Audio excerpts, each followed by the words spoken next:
Please join me in welcoming our speaker for today, the Reverend Bob Trask. Thank you, Randy. Thank you, Unity of Vancouver, for the deep and wonderful honor of being able to address you today. I really appreciate it. Today we're going to talk about an age of miracles, and we're going to talk about that we live in an age of miracles. And I'm going to be holding up a sheet of paper from time to time because I'm going to be reading because I have quite a bit of stuff to talk to you about today. So forgive me if you see me glancing down at my sheet of paper. We live in an age of miracles. You know that. You know that. And there's no part of you, no part of your life that's not being blessed and protected by Holy Spirit. You are, in fact, an incarnation of Holy Spirit. But the blessings, the incredible power that can flow into you from Holy Spirit is not available to you unless you're available to it. And quite often we're not available. And we're not available because we have all of these doubts and we have all of these unworthinesses going on. And we've learned those from the time we were a little child, to be humble. And be humble means to be self-effacing. It means to be the very first person to put yourself down. And there's only one person in the world that loves you totally, completely, unconditionally, forever, and that's you. And if I can't count on your love for you, then there's no other love that's worthy of you. And Holy Spirit, the great mind, the great consciousness that is all, the great creator, that which we call God, that has always been and always will be, out of which comes all of the reality that we see, the universe, the things, all of that being constructed, not was constructed, being constructed by that great, powerful consciousness. And, I know that it says in the scriptures that God created the world in 6 days, and on the seventh day he rested. Well, I love the scriptures, but almost all the scriptures are metaphors for reality. They're not describing reality. They're describing reality through a metaphor, through an example, through a story. God isn't a he, number one. It's not a she either. And God didn't create the world in 6 days and on the seventh day rested. The world is still being created right now. It's in the act of being created. There's nothing finished. A rock sitting in your garden is not finished. It's still evolving. The atoms, the subatomic particles are still moving. The rock is still developing. It's wearing away or it's building. It's everything is in the act of creation, including you. And today, if you'll stay with me, I think I can almost prove to you that thing, that great power, that great consciousness that we call Holy Spirit is in fact you. I know that's a bit of a stretch, but hang with me. I'm going to tell you some stories. The first one is that a woman who, after a C-section, fell unconscious from a rare amniotic fluid embolism that's most often fatal. An amniotic fluid embolism is so rare that it only happens in like 12 out of 100,000 cases. It's very rare. And what happens is that some amniotic fluid goes into the into the circulatory system, into the blood circulatory system of the woman, and the body reacts to it in a way so that it begins to clot the blood and shut everything down. And it's quite often fatal to the woman and to the baby. Well, the woman's heart stopped beating, and the doctors did everything they could to save her.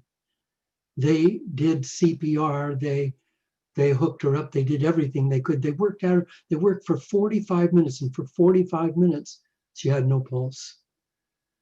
No pulse. She was dead. The doctors gave up, and they went out, and they said to her family, I'm sorry, we did everything we could, but we've lost her. If you want to come in and say your goodbyes, then please do so. So the family flooded into the room and surrounded her. And they began to tell her how much they loved her. They began to tell her, excuse me, how precious she is. And they continued to tell her that. And after a while, her heart started beating. And now she's not only alive, she's completely well. And she suffered no brain damage from that 45 minutes.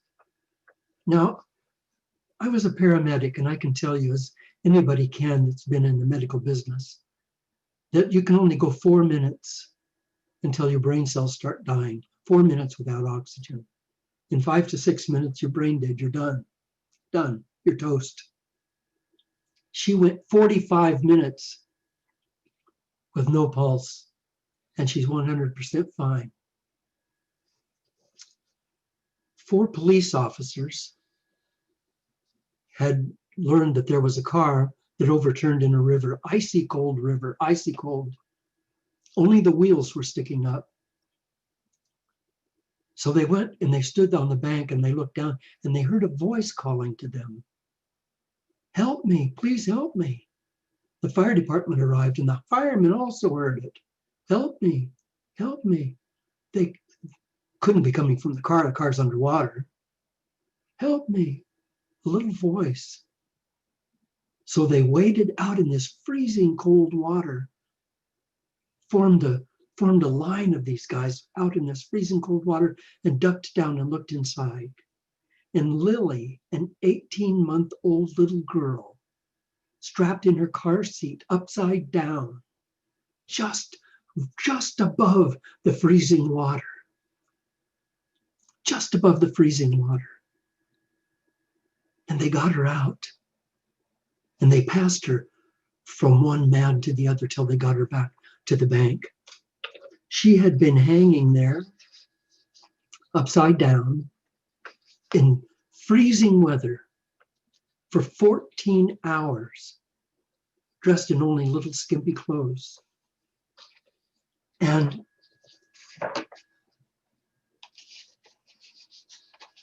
the medical people, they just were baffled how she could still be alive. Number one, how she could be alive after the wreck. Number two, how she could have been without any water, without any nutrition, in skimpy little clothes, in freezing weather, hanging above that freezing cold water for 14 hours. And also no one could explain how they heard her little voice. Help me. Help me. Is there such a thing as a true miracle? Is every day a miracle? Who's working those miracles? God? You? You and God? You as God? Here's another miracle story. A boy about 2 years old was out playing with his brothers in the backyard, and he went missing. And they couldn't find him anywhere. So they went in and got their mom. Their mom came out, called him. She called him. You know, where are you? Where are you? Finally, she realized that this creek that ran through their backyard was swollen at that time of the year from the snow. She thought maybe he'd fallen in the creek. So she conducted a massive search, got everybody in the neighborhood, got the law, everybody trying to find him. And it was quite a while before they found him. A quarter of a mile downstream, he was caught up in the branches of a tree, and the water was flowing over him and around him. And the rescuers pulled him in, and the paramedics got there, and he had no pulse. It was done. So they did CPR. They did CPR till they got him to the ambulance. They did CPR in the ambulance. The ambulance went to a place where there was a helicopter. They did CPR in the helicopter. The helicopter took him to a hospital, took him into an emergency room. They did CPR in the emergency room. His body temperature was 70 degrees, 20 degrees, more than 20 degrees below normal. More than 20 degrees below normal. He was practically frozen. 20 doctors and 20 nurses gathered around, holding him in the light, doing everything they could to save him. And when his temperature, and they continued to do CPR as they slowly warmed him up, when his temperature got up to 82 degrees, his heart started beating again. Now, he's well, he's whole, he's completely normal. So is this a miracle? Was it the outpouring of love from all the people in his neighborhood, from his family, and for all the people around him? Are our bodies miracles that we take for granted? What is a miracle? We think of miracles as unexpected things that just kind of happen, that, that couldn't have happened. It couldn't have happened. That's a miracle. But what if miracles are commonplace? What if commonplace miracles are going on every single day? A young man was thrown from his car. He was thrown from his car, and he broke every bone in his body, the doctor said. He crushed his lungs. His lungs were crushed. He had broken ribs poking into his lungs. He was, when they got him to the hospital, he was clinically dead, but they hooked him up on machines and got his organs working through the machines. And I can tell you from my very limited medical experience, I don't know how they got oxygen into him with his lungs collapsed like that, but they did. And they were able to keep him moderately alive. And he was in that state of barely alive for 10 days. And then he opened his eyes and said to his father, "I love you." His father, who was there looking over him, he said, "I love you." How is that possible? Is his recovery a miracle? Did the love of his father and the other people play a part in that? Is normal life a miracle?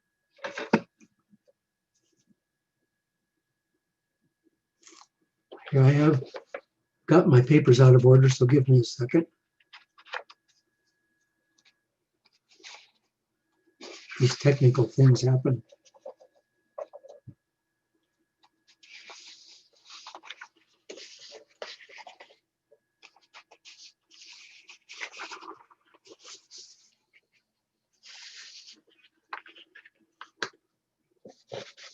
Well, I seem not to have that, but I know the story anyway.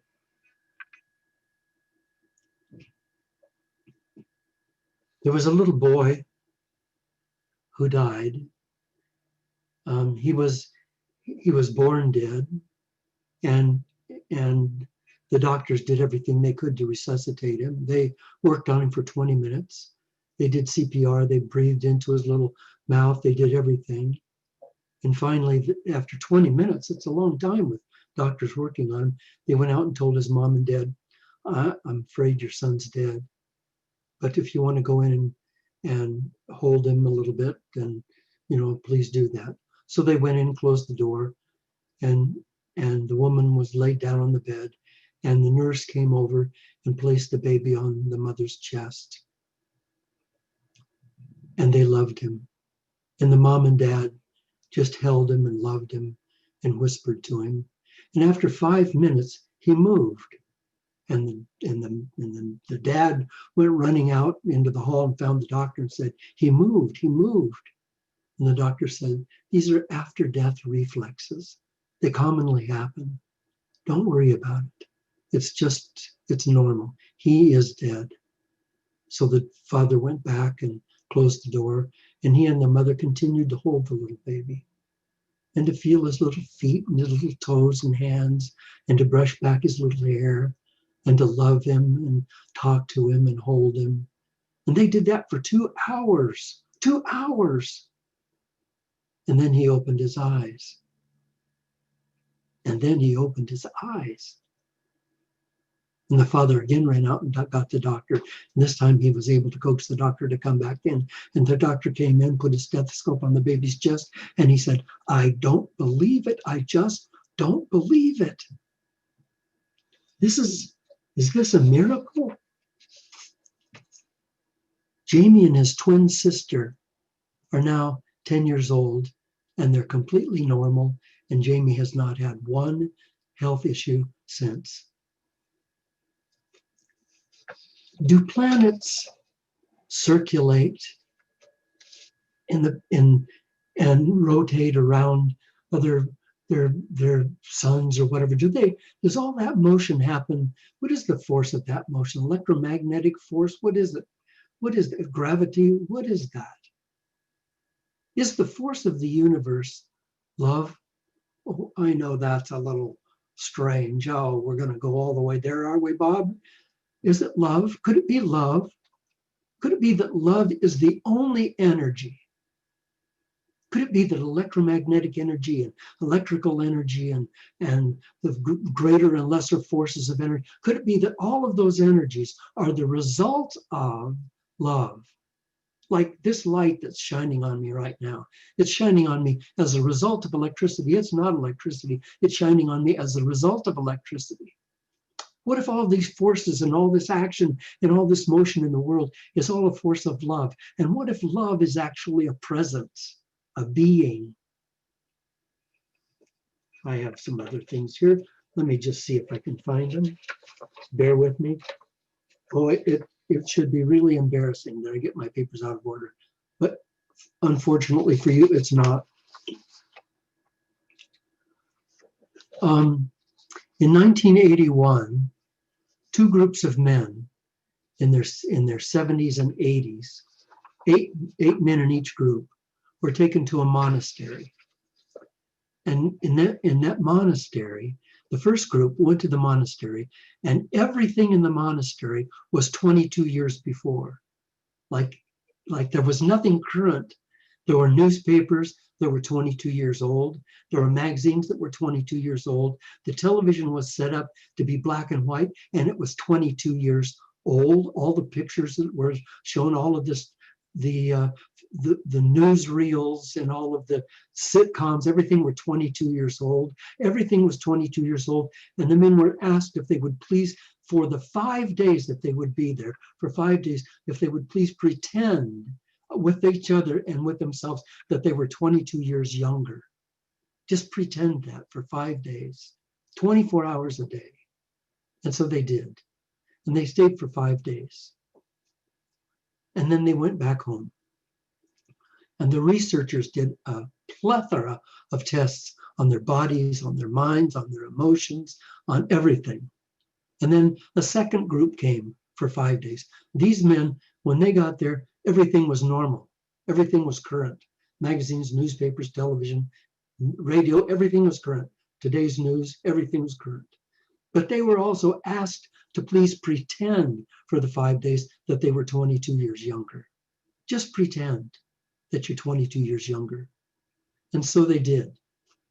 And so at the end of 5 days, they also went through the extensive testing. Now, the researchers discovered improvements in height, weight, and gait. The men grew tall, all the men grew taller, their joints became more flexible, their fingers lengthened as their arthritis diminished, their eyesight and hearing got better, memories sharpened, and they scored higher on mental tests.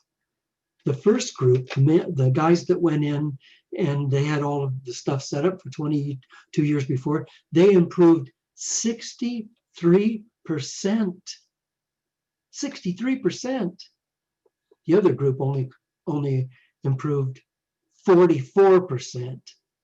44% just by pretending that they were 22 years younger.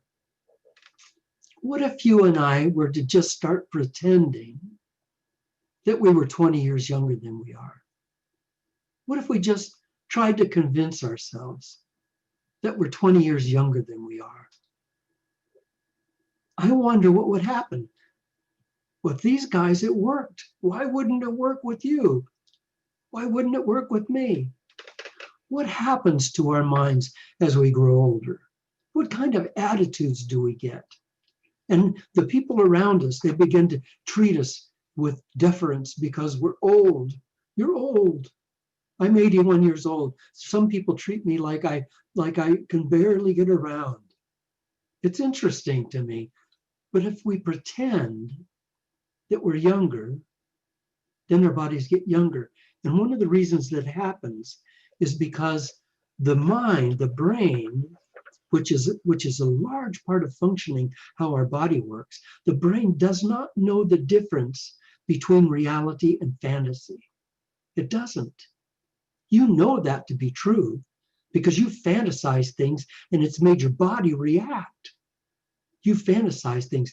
When you were younger, you probably fantasized, had sexual fantasies, and you could feel your body react. When you can feel your body react, when you imagine rage, or when you imagine a terrible axe murderer coming after you, body reacts. What if you imagined yourself being 20 years younger and you let your body react? Again, we live in the age of miracles, and you are one. There's no part of you that's not blessed and filled and protected by Holy Spirit, but you must recognize it and be available for it in order for it to be you. I've lived a long time, and I've been very fortunate in my life, very fortunate. I dropped out of school after the 10th grade, and I never had any more what you might call academic education. I didn't go back to school. I didn't go to college. So I had the wonderful, wonderful opportunity, though I didn't know it was an opportunity at the time, to live kind of on the streets. I don't mean that I was homeless. I was never homeless. I dropped out of school so that I could help support my brothers and sisters and my family. But when you're a high school dropout, at that time, I could make 75 cents an hour. Started off when I was 12 years old, working 10 hours a day for $1 a day, $1 a day. And then eventually I got a job scraping the cement off of bricks and stacking them on a pallet for a penny a brick. So if I did 100 bricks in a day, I got $1. And I got up to, I was making $1 an hour washing dishes or pumping gas, and I thought I'd died and gone to heaven. And then I took a GED test in order to get a job in a standard station, and I got all the way up to $1.25 an hour. But I worked for so many years, and when you don't have any education, you go for a lot of jobs. Now, yeah, they're low-paying jobs, but they're all full of experience. They're all full of people. And the people are all different. I remember back so many of those people that I worked with and that I met. They all taught me. They taught me about life. They taught me about who they were. They were from different parts of the country. Some of them from the mountains in Appalachia. Some of them from downtown New York. I worked with lots and lots of people who were college graduates. And then eventually I started doing work on boats, and I was a singer, and I was an actor, and I was a comedian, and I was an ambulance driver, and I did the work to become EMT and a paramedic. And then, I went on and got a job on a boat and worked myself up and took the Coast Guard exams and became a licensed sea captain, and on and on and on. I did all of those things. All of those things were schooling for me. All of them were schooling for me, every one of them. And I learned and I learned and I learned. And all of that time I was growing and I was learning. And I was so blessed Oh my goodness. Oh my goodness, I could never have gotten the education I got. And part of the education that I got was not to be like others. So I had a high school reunion. I think it was my 30th or something. I didn't graduate, but I know I was um, I was contacted by the high school and said there's going to be a high school reunion, and you were in the class that eventually graduated, and why don't you come to the reunion?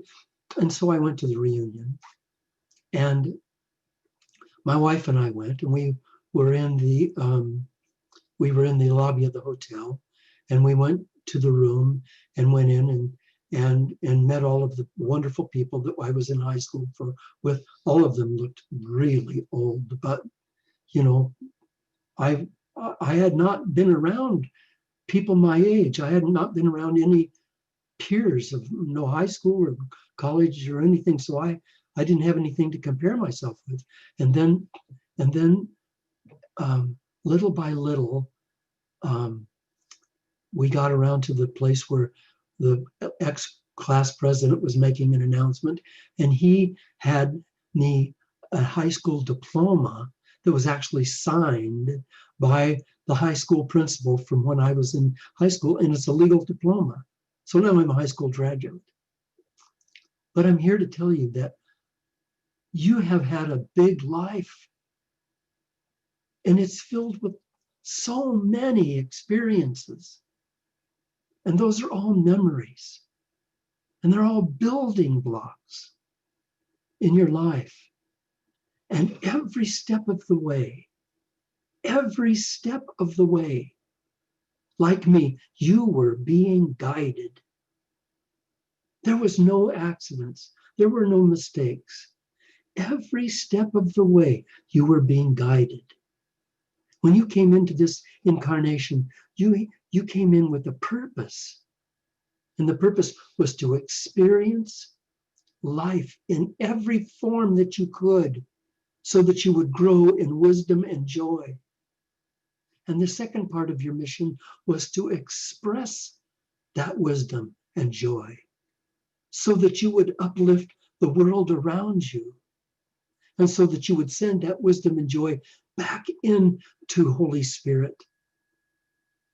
But you know, a lot of times when I talk about that Holy Spirit, and so you came out of that great sea of consciousness, you kind of like evaporated out of that great sea of consciousness, so that you're like a drop from the sea. And people say, well, you are a drop of water from the great sea of consciousness of the great sea of God, and you will drop back into the water and dissolve into the sea. And there's a part of you that rightfully says, well, I don't want to do that. I don't want to, I'm a drop of the water. You know, I know who I am. I'm an individual. I have individuality. I have a mind. I have a brain. I have a personality. I have memories. I have thoughts. I don't want that all just dissolve into this great big pool of consciousness and I disappear. But what if that individual consciousness is a temporary consciousness? And what if your permanent consciousness is the consciousness of God? What if your permanent consciousness is the consciousness of Holy Spirit, of the great mind, of the one? Then you truly, as this physical body, are a miracle, because you're an ongoing creation day by day of Holy Spirit, of God. And every single thing you've done, every day of your life, the getting up and the going down to sleep, everything you've done, the making love, the making breakfast, the getting sick, the getting well, the grieving, the heartache, the heartbreak, every single thing you've done was there to help you grow in wisdom and joy. And you experienced that. And your purpose and your message and your mission is to express that in whatever way you can.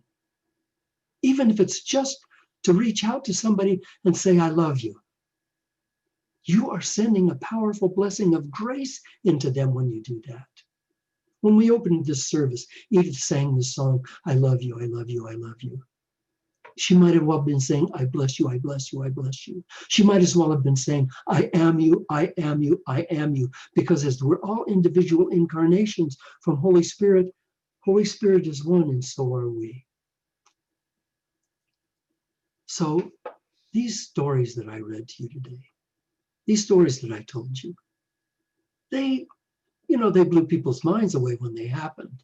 Woman, 45 minutes with no pulse. She comes back and she's perfectly normal. Little baby, they work on him 20 minutes, and he can't possibly be alive, and he is, because his parents held him and loved him for 2 hours, and then he opened his eyes. Little boy caught underwater and in the water, and he's got a temperature of 70 degrees, and then he comes back and he's got a heartbeat, and now he's perfectly, totally normal. That's not possible. And we love the impossible. Walt Disney said, I love doing the impossible. It's so much fun. What he didn't say, and it's really true, is also there's no competition. So if you and I will just acknowledge today that we are in fact not only incarnations of the great consciousness of the one mind, but that we are the great consciousness, the one mind. It's not, what stops us isn't our humility. Oh, I can't say that I'm God. Oh, I would be being so arrogant to say that I am God. No, you know what? It's arrogance to say you're not. If it's true, then it's arrogance to say you're not. Because you're allowing your ego, which demands that you be an individual, unique person here in this incarnation, and that's all. That's what your ego demands of you. It's saying your ego, get out of the way. I'm more than that. I am not my ego. I am one with eternity. I am one with God. Didn't Jesus say, I and the Father are one? What was he saying? He might as well have been saying, the Father and I are one. You might as well be saying, Holy Spirit and I are one. Because you are, and you and I are one. We are the same in different bodies. I so appreciate you. I hope you will just go out and light fires in other people's hearts today. Thank you for being with me. Thank you so much for allowing me to talk to you today. I love you.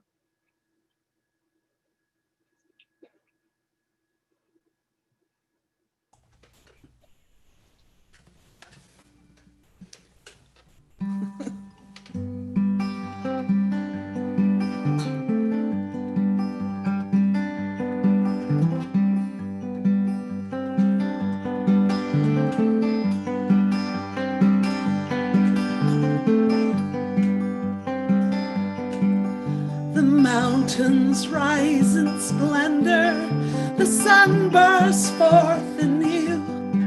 Small birds all join in chorus, and green leaves are tipped with dew.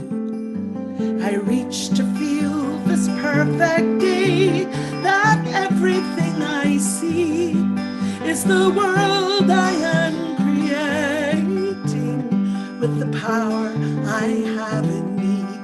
It's the world I am creating with the power I have in me.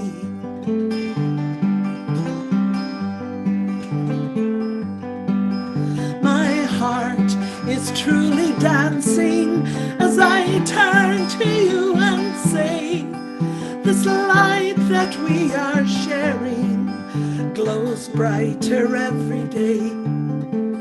The wonder in my soul right now is always bursting free. It's the love I am creating. It's the love I am creating. It's the love I am creating with the power I have in me.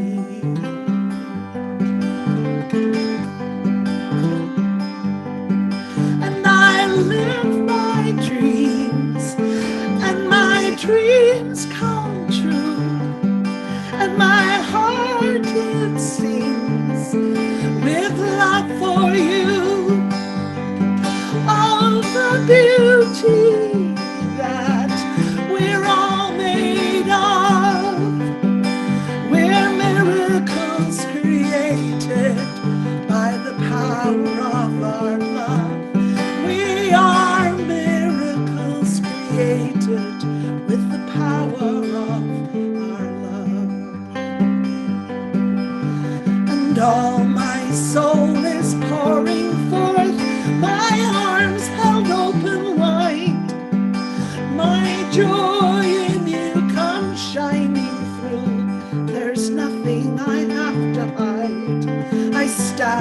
praise with all my soul, that everyone might see this world I am creating, this world I am creating, this world I am creating with the power I have in me.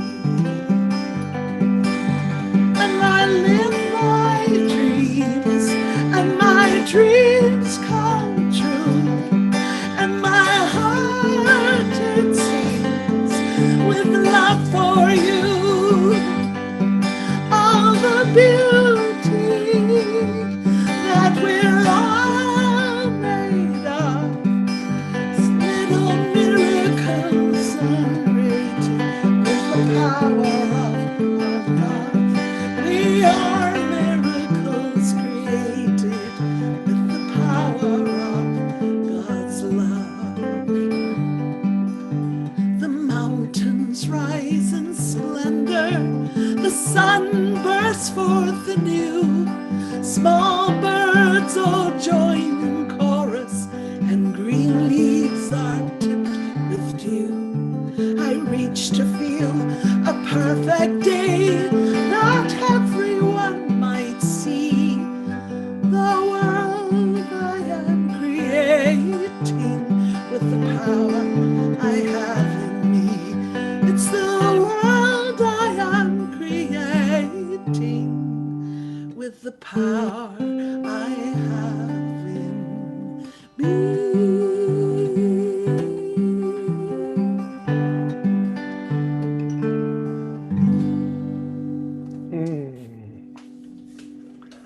Thank you, Edith. That was absolutely beautiful. Thank you. I hope everybody appreciates that we're not only enjoying your beautiful voice, but also your beautiful poetry, and Thank that you. everybody knows that you are an incredibly prolific poet. I believe you write like a poem a day or more. And it's just a blessing to have you here on this morning. Thank In you. listening to Bob this morning, um, it made me rethink. I had something I was thinking of sharing under the topic of good news. And then I thought, no, I don't want to rush it, but I now need to share it. It was just quickly a story of Evelyn, who was pregnant, and the doctor came to her very, very early on after uh, confirming her pregnancy and said, we've checked and you actually have a rare condition in your reproductive system where you'll be unable to carry this baby to term. There is sort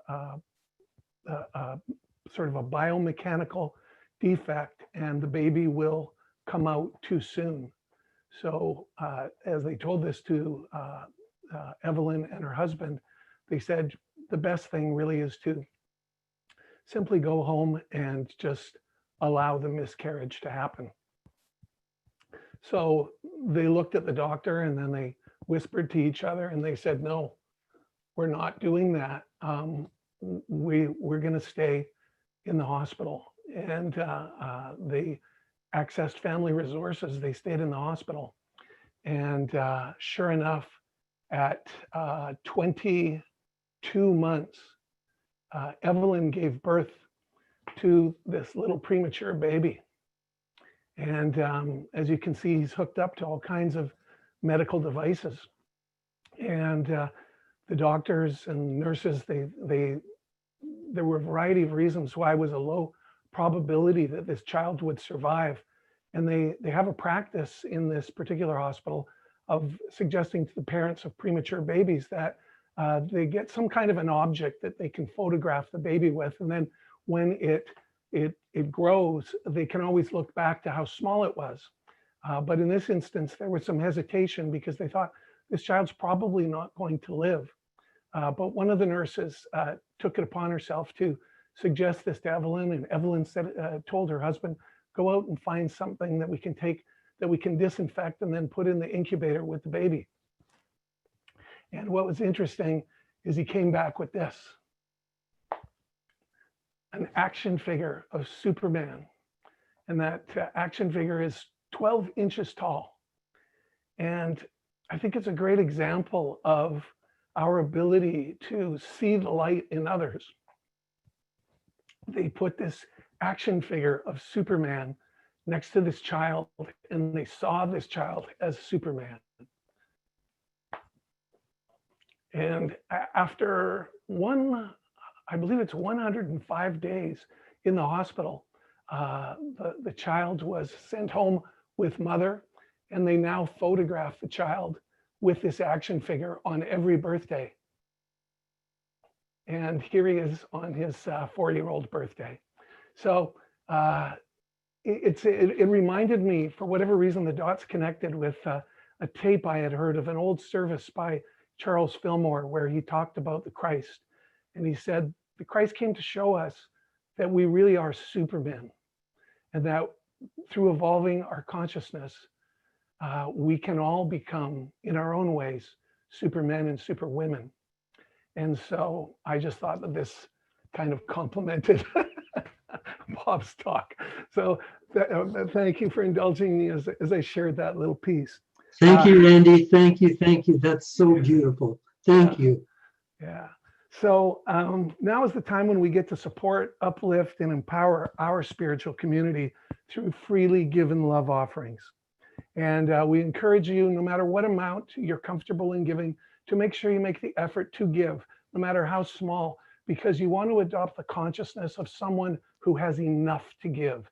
You want to be someone who can always give. And so it doesn't matter how much it is. If you're short of funds, even if it's $1, be someone who can give, and the benefits to you through your own consciousness of stepping into that reality of being someone who has enough to be more than just in survival mode, but to be in thriving mode. And so if you would now, please join us in our offering affirmation. Something happened to that slide and it's hard to read today, but most of us know, that's funny, I don't know what happened, but most of us know it off by heart. And if you don't, just listen as we say it together. Divine love, all together now, divine love flowing through me blesses and multiplies all that I have, all that I give, and all that I receive. Thank you so much for your presence today. Your contributions make what we do possible. Thank you, thank you, thank you. To make your love offering now, simply click on the chat icon as shown in the on the screen. I don't know, there must have been something in the translation of the slides. You can see the red arrows pointing to the chat icon. If you click in there, you'll find links that will allow you to give by the online giving application Tithely and by PayPal. And of course, we're always grateful to receive your checks by mail. That is great phenomena. You see, Bob was saying that everything is constantly evolving, that nothing is staying in its fixed place. And that applies even to our slides, which appear to be evolving completely of their own volition today. But we all got the point. So we also wanted to say that, as always, we have 3 highly trained prayer chaplains standing by today to pray with you in confidence online in a private prayer room. Our chaplains today are Angelique Amiris, Margaret Sarkis,